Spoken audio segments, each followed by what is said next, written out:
రామ్ చరణ్ తో PV Sindhu Paris Olympics లో mega family సందడి చేస్తుంది.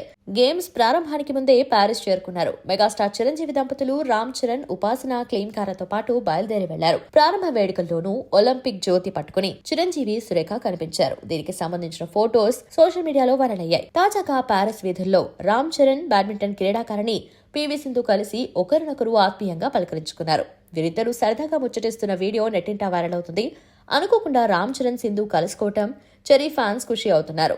చెరీ పెట్ డాగ్ రైమ్ గురించి సింధు ఆరా తీస్తూ కనిపించింది. ఎక్కడికెళ్ళినా రైమ్ ను తీసుకువెళ్తారా అంటూ రామ్ చరణ్ ని అడిగింది. సింధు ఆట తీరును ప్రశంసిస్తూ ఆమె రాబోయే మ్యాచ్ల్లో అద్భుతంగా రాణించాలని కోరుతూ రామ్ చరణ్ ఇన్స్టాగ్రామ్ అకౌంట్ లో పోస్ట్ చేశారు. కాగా పీవీ సింధు ఒలింపిక్స్ లో తన తొలి విజయాన్ని నమోదు చేసింది. రామ్ చరణ్ తో పీవీ సింధు పారిస్ ఒలింపిక్స్ లో మెగా ఫ్యామిలీ సందడి చేస్తుంది. గేమ్స్ ప్రారంభానికి ముందే పారిస్ చేరుకున్నారు. మెగాస్టార్ చిరంజీవి దంపతులు రామ్ చరణ్, ఉపాసన క్లీన్ కారతో పాటు బయలుదేరి వెళ్లారు. ప్రారంభ వేడుకల్లోనూ ఒలింపిక్ జ్యోతి పట్టుకుని చిరంజీవి, సురేఖ కనిపించారు. దీనికి సంబంధించిన ఫోటోస్ సోషల్ మీడియాలో వైరల్ అయ్యాయి. తాజాగా పారిస్ వీధుల్లో రామ్ చరణ్, బ్యాడ్మింటన్ క్రీడాకారిణి పీవీ సింధు కలిసి ఒకరినొకరు ఆత్మీయంగా పలకరించుకున్నారు. వీరిద్దరూ సరదాగా ముచ్చటిస్తున్న వీడియో నెట్టింటా వైరల్ అవుతుంది. అనుకోకుండా రామ్ చరణ్, సింధు కలుసుకోవటం చెరీ ఫ్యాన్స్ ఖుషి అవుతున్నారు.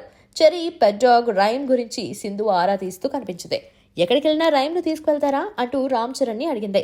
సింధు ఆట తీరును ప్రశంసిస్తూ ఆమె రాబోయే మ్యాచ్ల్లో అద్భుతంగా రాణించాలని కోరుతూ రామ్ చరణ్ ఇన్స్టాగ్రామ్ అకౌంట్ లో పోస్ట్ చేశారు. కాగా పీవీ సింధు ఒలింపిక్స్ లో తన తొలి విజయాన్ని నమోదు చేసింది.